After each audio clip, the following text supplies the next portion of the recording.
Alors, donc, on s'était arrêté en fait au milieu des Kétoret. On avait passé en revue un peu tous les ingrédients des Kétoret. Et maintenant, on va découvrir un peu plus la façon dont étaient faits les Kétoret. Alors, Tanya Rabbi Nathan s'est arrêté là. Donc, en fait, c'est toujours dans la continuité de ce qu'on fait de la Kétoret. Là, maintenant, il va nous ramener une braïta. Donc qui parle sur les Ktoret.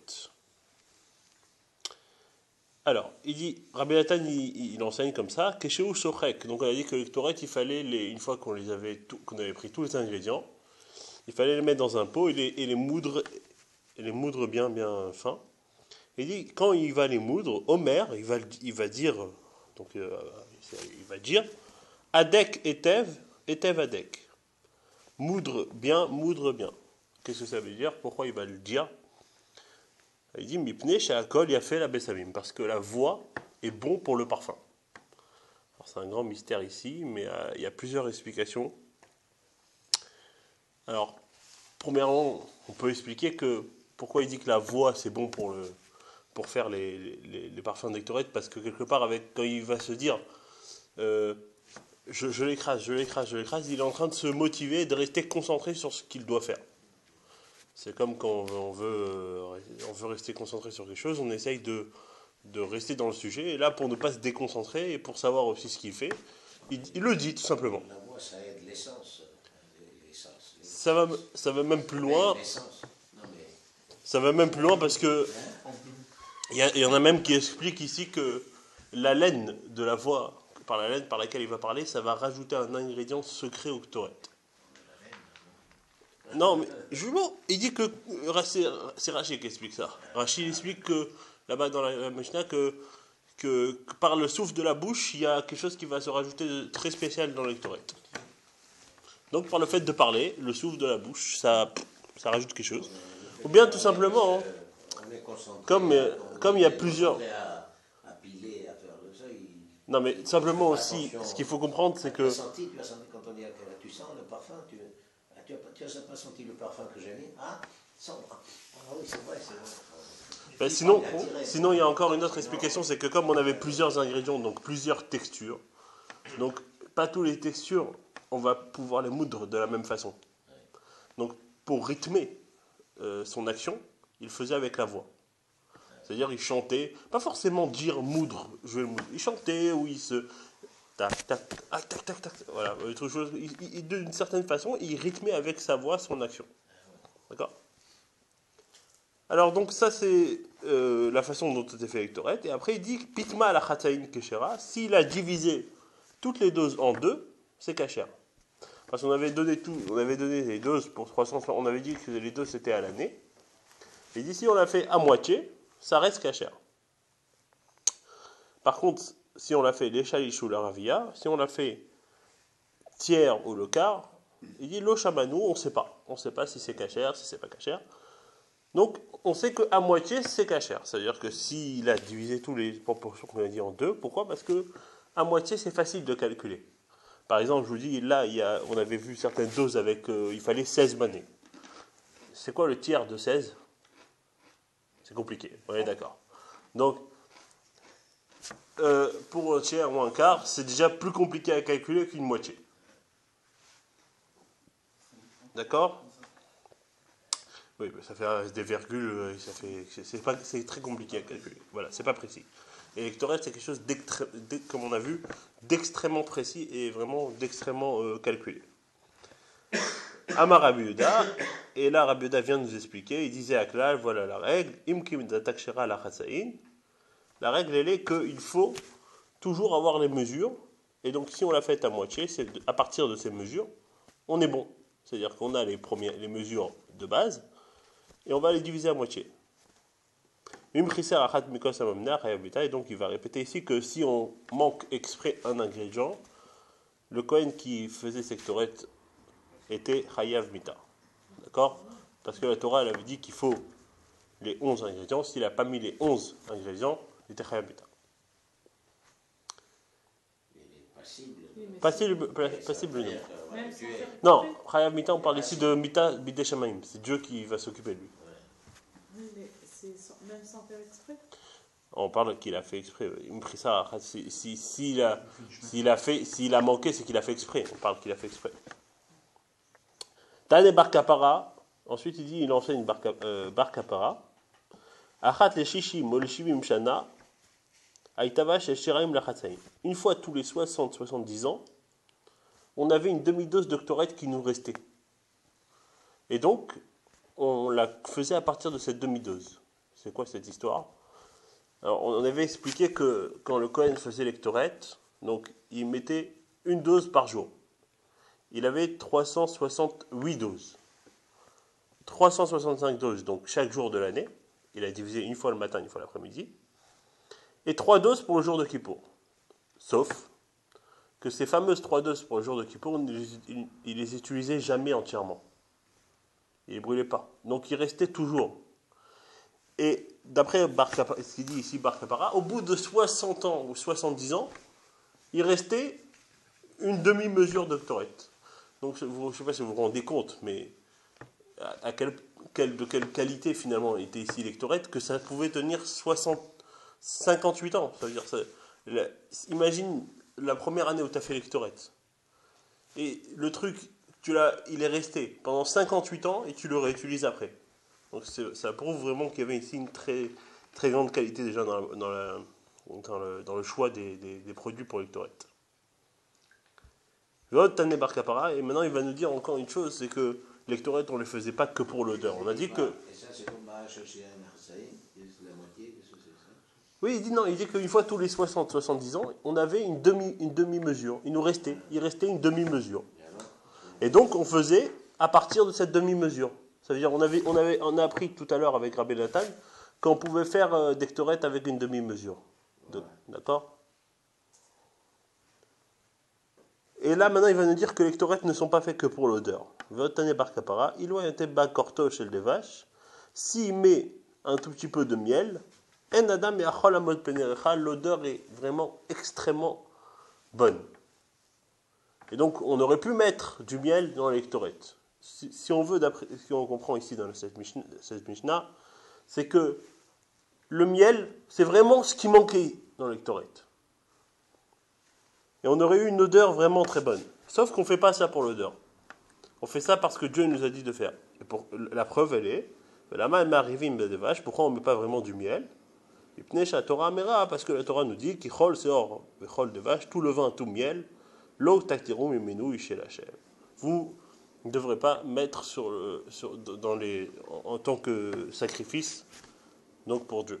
C'est-à-dire le miel ne pouvait pas être en sacrifice. Donc concrètement, on fait pas l'octorette pour l'odeur. Comme on l'a dit, l'octorette c'est une signification beaucoup plus profonde. Alors maintenant, dans la fin de la l'octorette, il ramène 3 versets. Donc Hashem Tsevaot Imanu, Hashem Tsevaot Ashradam et Hashem Oshia. Ces 3 versets donc, qui commencent par le nom de Dieu. Le Harizal ici, il explique quelque chose de beau. Il dit que pourquoi on dit ces 3 versets. Quel rapport avec ces 3 versets par rapport au Torah? D'ailleurs, même quand on le redit après à Shacharit, on redit ces 3 versets.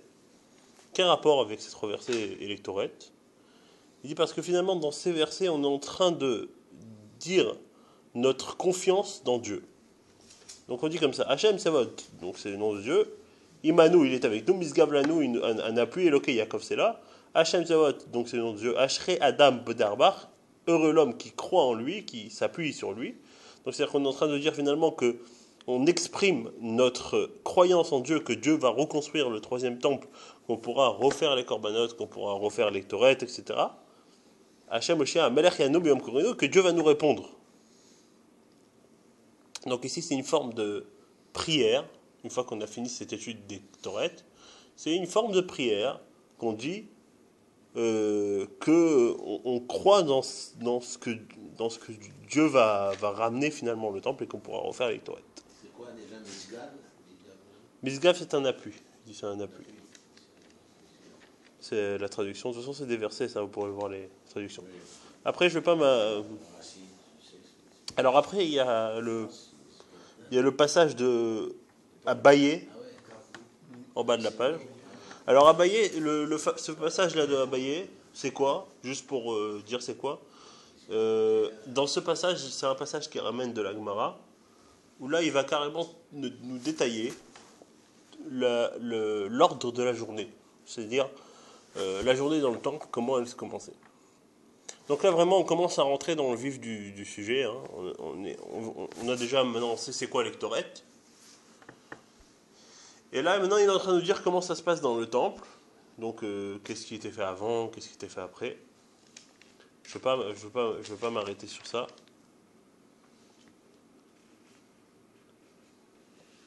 Je veux pas m'arrêter. Il dit que tout ce qu'il dit dedans, c'est l'ordre. Bon, c'est l'ordre dans le temple. Alors, qu'est-ce qui était avant, qu'est-ce qui était après.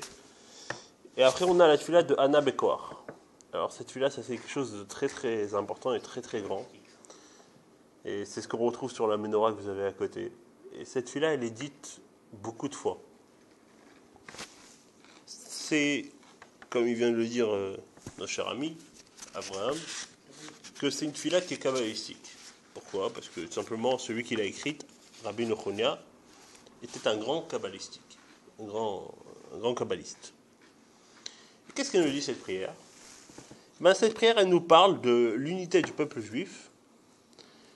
Elle demande la délivrance et que Hachem nous garde jusqu'à la délivrance. C'est en 2 mots ce qu'elle demande cette prière. Et elle a été écrite donc par Rabbi Yochanan ben Agania. Et dedans, on va retrouver avec les premières lettres de chaque mot qui sont écrites juste à côté d'accord? Vous voyez, vous avez les phrases et juste à côté, vous avez des petites lettres. Donc, quand on compte les petites lettres, vous avez 14 fois 3. Qui sait bien compter? 14 fois 3, c'est égal 42.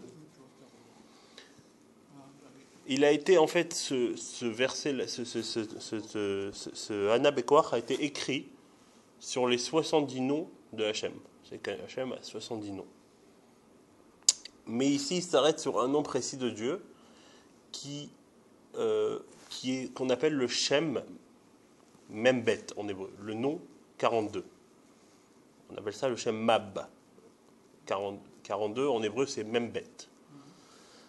C'est quoi ce fameux nom de Dieu? D'après la Kabbalah, elle explique que ce nom de Dieu, c'est le nom qui signifie l'élévation de toute chose vers Dieu, vers sa source. Et pourquoi on le dit maintenant avant la tefila, juste après l'Ektoret? Parce que qu'est-ce qu'on est en train de faire dans la tefila? On est en train de se préparer, là maintenant on a fini l'Ektoret, on va se préparer à s'élever vers Dieu. On va commencer doucement avec les psuké des Imra, c'est une entrée en matière. Et puis après, on va avoir le schéma, c'est déjà plus sérieux. Et puis après, on va rester debout pour la Mida, où on est considéré qu'on est vraiment devant Dieu. Donc c'est une élévation de la personne, la tefila. Et pour rechercher, pour exprimer cette élévation de la personne, on avait besoin du Hana Bekoar. Donc c'est pour ça qu'il a été écrit. C'est pour ça aussi qu'on le dit dans le schéma du soir. On dit cette tefila dans le Kriyat Shema du soir, le Kriyat Shema du coucher, le Kriyat Shema à la Mita, parce que notre Neshama remonte vers Dieu. Avant de dormir, quand on dort, notre Neshama remonte vers Dieu pour reprendre des forces et redescendre le lendemain matin. Donc c'est... Nuit, si on fait une sonde. Pardon? Ou dans la nuit, si on fait une sonde. Tout à fait. Donc pour la traduction, vous allez voir qu'elle est très belle. Alors, Anna Bekoar, de grâce, par le pouvoir de ta force, Doulat Yeminecha, de la grandeur de ta droite, Tatir Tserura, délie les liens. Kabel Rinat, accepte les chants, Abecha de ton peuple, Sagvenu, et purifie-nous, non, Sagvenu c'est élève-nous, pardon, Ta'arenu, purifie-nous, Nora, ô Dieu Tout-Puissant. Nagibor, de grâce, le fort, le héros, Dorche Ichudecha, garde tes adorateurs, ceux qui adorent Ichudecha, c'est ceux qui adorent ton unicité, sans pareil, on va dire, avec amour. Kevavat Shamrem, garde-les. Chamrem ou Chomrem? Shamrem. Barchem Taharem, bénis-les, purifie-les. Rachame Tzidkatra, de la bonté de tes justes. Tamid Gomleb, tu vas toujours les récompenser. Donc c'est-à-dire que tu vas les récompenser par la bonté de tes justes. Chassin, immune, kadosh, fier, saint. Rov Toufra, avec ta grande bonté. Nahel Adadecha, conduit ton assemblée. Yachid, non, je vais trouver Yachid, c'est immune, Kadosh saint, Berov Toufra, oui, c'est ça. Yachid Ge'e, unique et fier, la Mecha Pene, adresse-toi à ton peuple, Zoch Kedushatecha, qui se souviennent de ta sainteté. Shavatenu Kabel, accepte notre plainte, c'est-à-dire nos prières, Ushma Tzakatenu, et autant nos cris, Yodea Talumot, toi qui connais les destins. Et ensuite, on finit par Baruch Shem qui va marquer la Ça, bête. pour le dire assis ou debout? Parce que moi, à la maison, je mets debout quand je dis ça. Il n'y a pas vraiment de. Il n'y a pas de. Quand c'est pas noté, Il n'y a pas d'importance si c'est assis ou tu peux le debout. faire comme tu veux. Tu peux rester debout. Tu peux le dire là dans le texte, ou tu peux le dire même dans la menorah. Du matin, De la Melora, je dis Pourquoi on le lit dans la menorah? je reste debout. Parce que ça apporte une importance plus d'après la Kabbalah. Dans la menorah, ça exprime justement cette élévation. La menorah, c'est quelque chose Je dis qui. aussi, Zeshri le lame, Zeshri le dordor. Je dis ça, chez Viti Hachem, le dit Tamid, après je fais demander quoi. Oui, bien sûr, je n'ai pas l'habitude.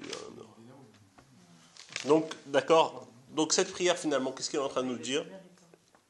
Elle demande aussi, finalement, que on va essayer de demander à Dieu que Dieu, finalement, accepte nos prières et qu'il nous aide, finalement, à ce que nos prières s'accomplissent.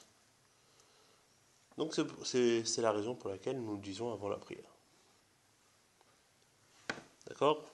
Après, il y a une sorte de petite prière. Bon. C'est une sorte de petite prière.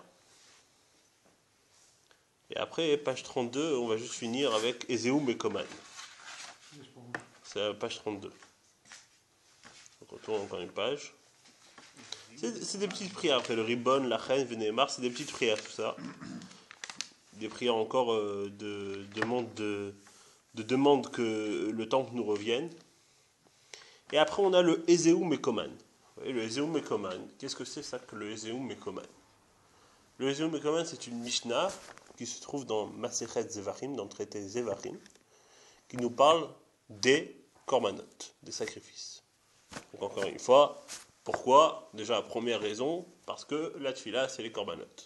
Mais pour... Ketoret, c'est un sacrifice aussi? L'électorat, c'est une encens. On avait expliqué que ça fait partie des sacrifices. Ça fait partie, d'accord.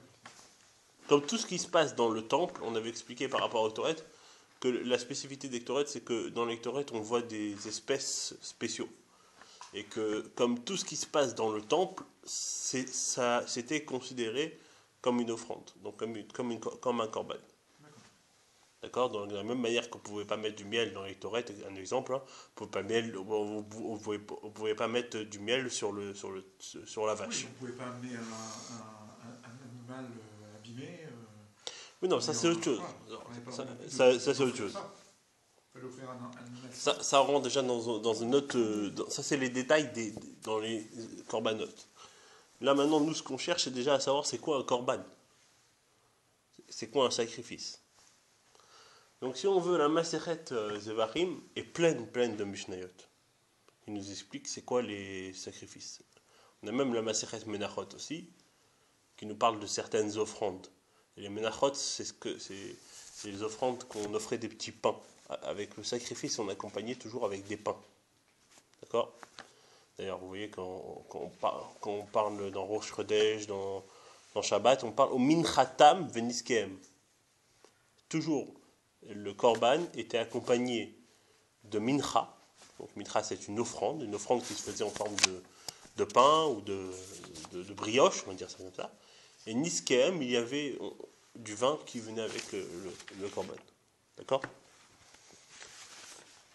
Pourquoi on a choisi cette Mishnah de Ezeu Mekoman? Parce que c'est une des seules Mishnah, des seules Mishnah qui nous parle de korban où il n'y a pas de marloquette.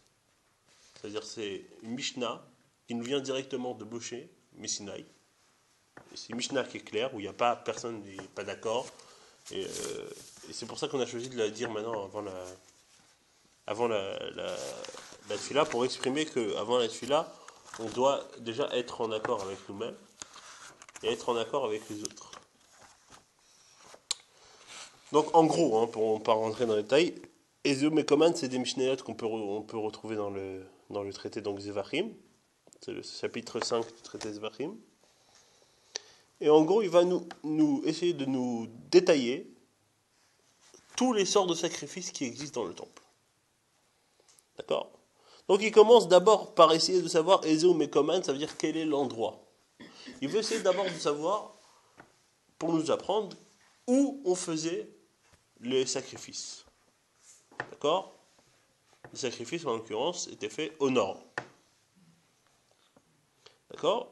Et après, il explique tous les sortes de korbanot. Alors, on a les chataot, c'est le korban qu'on appelle le korban chatat. C'est un korban qui était approché en cas de faute. On a le korban ola. Le korban ola, c'était un korban qui était entièrement pour Dieu. On a le korban hacham, pour plusieurs, on va dire, se délier de plusieurs choses, comme le Metzora, le Nazir, etc. On a le Korban Toda, qui est un Korban qu'on offrait en cadeau à Kadosh Baruch Hu. Tout ça, c'est plusieurs sortes de Korban. On a le Korban Shlamim. Alors, ce Shlamim, il n'est pas Kodesh Kodashim. C'est un des seuls Korban qui n'est pas le Kodesh Kodashim et qui a été mangé par tout homme. C'est-à-dire que la personne qui amenait ce korban shlamim là, c'était comme ça, et il pouvait en manger de ce korban, autant que le Kohen. D'accord? Les autres korban, en général, à part le korban Toda aussi, il n'y a que le Kohen qui le mangeait. Korban. Ce qui est resté. Le korban, en principe. Il y a le korban Ola, par exemple. Le korban Ola, c'est entièrement pour Dieu. Mais certains korban, comme le korban, comme le korban Hacham, était brûlé en partie. Voilà, dans ces Mishnayot là, c'est ce qu'on essaye de savoir, d'accord? En gros, pour expliquer un peu l'esprit de tout ça. Et ensuite, on séparé en deux, c'est ça? Pardon? Non, pas spécialement deux parties égales. Dans certains sacrifices, il y avait une grande partie qui était Hachem, donc brûlée, et l'autre partie que le Kohen pouvait manger. Bah oui, non, mais tout ça, c'est. Alors, ça dépend des korban. Puisqu'il n'y avait pas de terre, ou je sais pas quoi. Il y avait même des endroits où on pouvait les manger. C'est-à-dire qu'il faut comprendre que les korban, on ne pouvait pas les manger partout. Il y avait un temps pour manger le korban.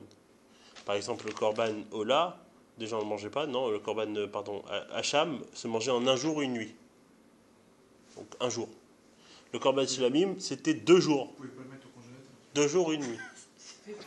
Non, ça veut dire, tout avait un temps, vous comprenez? En général, vous savez que le korban ne dépassait pas 2 jours, une nuit, donc 3 jours.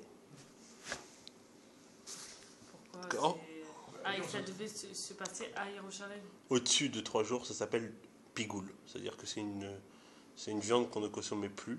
La Torah appelle ça pigoul. Et c'est quelque chose qu'on ne pouvait plus manger. En l'occurrence, si on le mangeait, on était chayav mita. D'accord? Mais même niveau santé, au bout de 3 jours.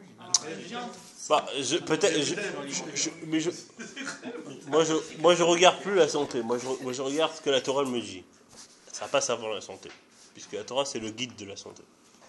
D'accord? Et il finit la dernière Mishnah, nous parle du Korban Bechor, Maaser, et du Korban Pessar.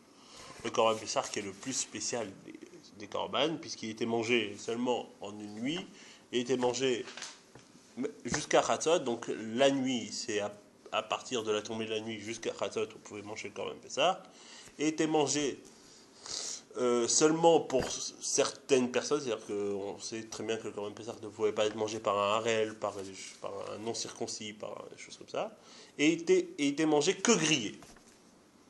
D'accord? Donc c'est vraiment le Corban le plus spécial. Bon, bref. Et donc, dans ces Mishnayot, on nous relate tous les Corban, puisque finalement, donc, comme on a dit, nous, quand on va faire la tfila, on va remplacer le Corban. Mais comme finalement, on ne sait pas quel Corban on doit donner, donc on essaye d'étudier avant la tfila toutes ces sortes de Corban. D'accord? Puisque il y en a même que, puisque c'est des Mishnayot, il y en a même qui lisent ces passages avec un air d'étude. Il y en a même qui les étudient très profondément. D'accord? Après, c'est sûr que quand on travaille, c'est pas donné à tout le monde de passer une demi-heure sur 2 pages.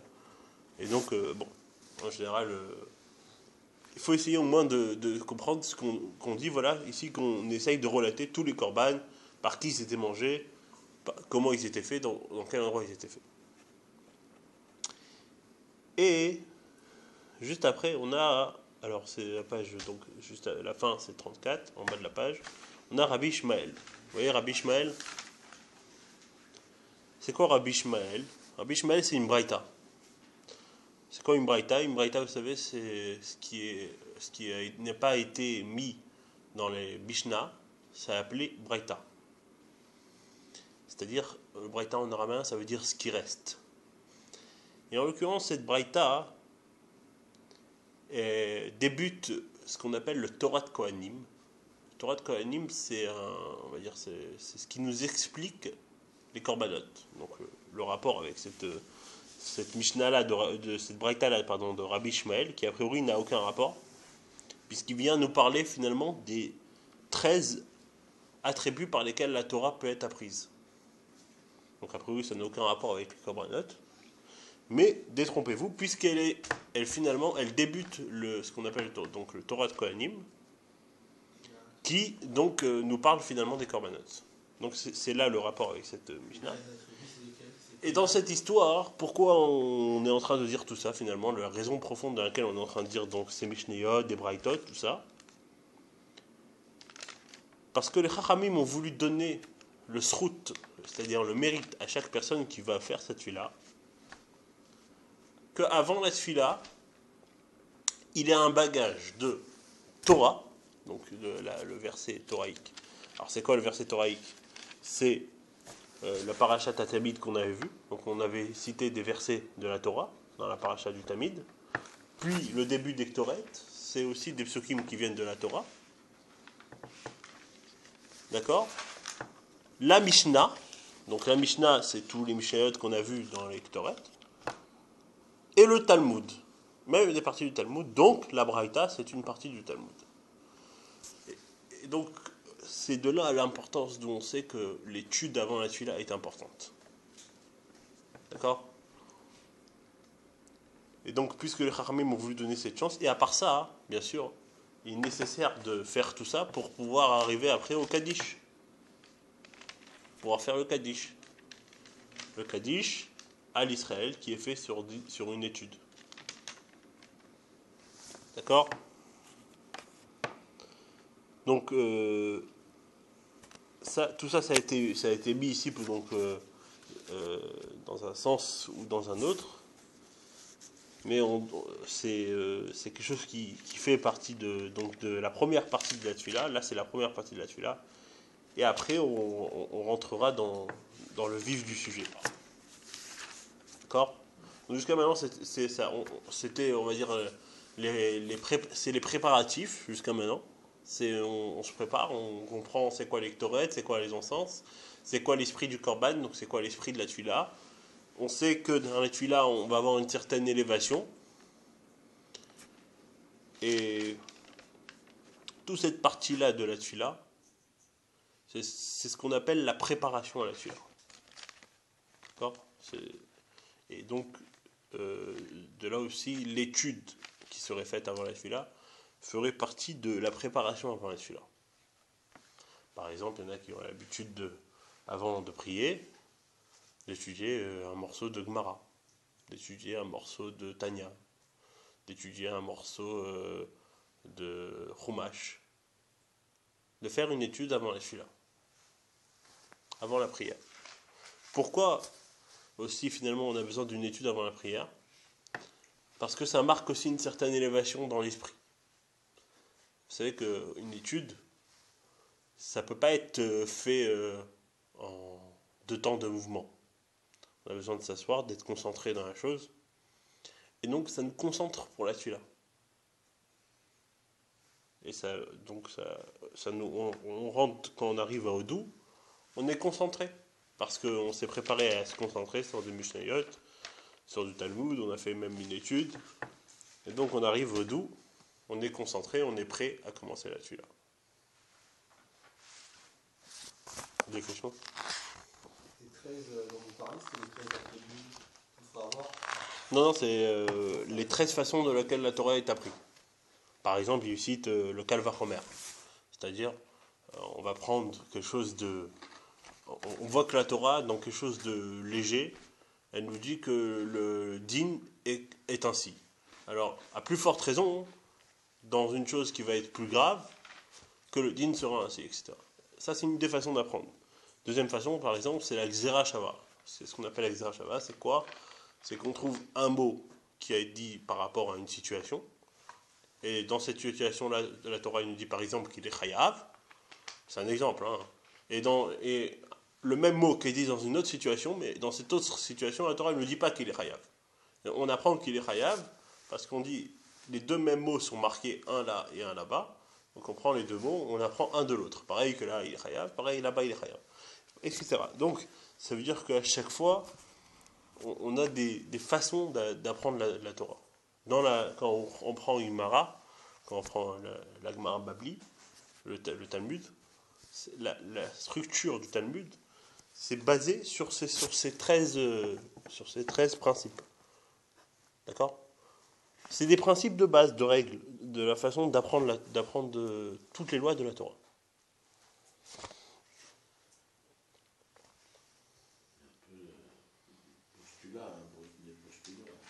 Pardon? C'est un peu des postulats, parce que c'est comme ça, pour raisonner, parce qu'on aurait pu dire, si c'est pas dit ici, c'est pas parce que c'est dit là-bas qu'ici c'est la même chose, on aurait pu dire. Oui, non, mais ça, après, la Gzera Shava, c'est... vous parlez de la Gzera Shava? Bon, mais la Gzera Shava, en général, la Gemara, c'est la Gemara qui nous le fait remarquer que c'est marqué dans le cas du Shomer Chinam ainsi, donc dans le Shomer Sachar, c'est le même din, par exemple. Voilà, donc ça c'est la Gemara qui nous le fait remarquer. Nous, tout seuls, est-ce qu'on aurait eu l'intelligence d'aller le trouver? Non, ça c'est les Chachamim de la Gemara, qui nous ont dit aussi que dans certains cas, après, c'est pas, là il y a marqué Vayomer, et là il y a marqué Vayomer, donc on compare. Non, c'est pas de ça qu'on parle. C'est un vrai mot, d'accord? C'est un vrai sujet. Un mot qui exprime aussi un sujet, pas juste un mot. D'accord? Et bon, après, il y a plein de choses. On apprend du détail, on apprend du... Il cite notamment un beau principe, qui est aussi un principe qu'on peut apprendre de ça dans la vie. Il dit quand il y a 2 versets qui se contredisent, il y a toujours un troisième qui viendra arranger les 2 versets qui se contredisent. C'est-à-dire quand tu as 2 versets qui se contredisent, va chercher un troisième qui va remettre les 2 en ordre. Et de là, on nous apprend une chose très belle pour la vie, c'est que quand il y a 2 gens qui se battent, amène un troisième pour faire la paix entre eux.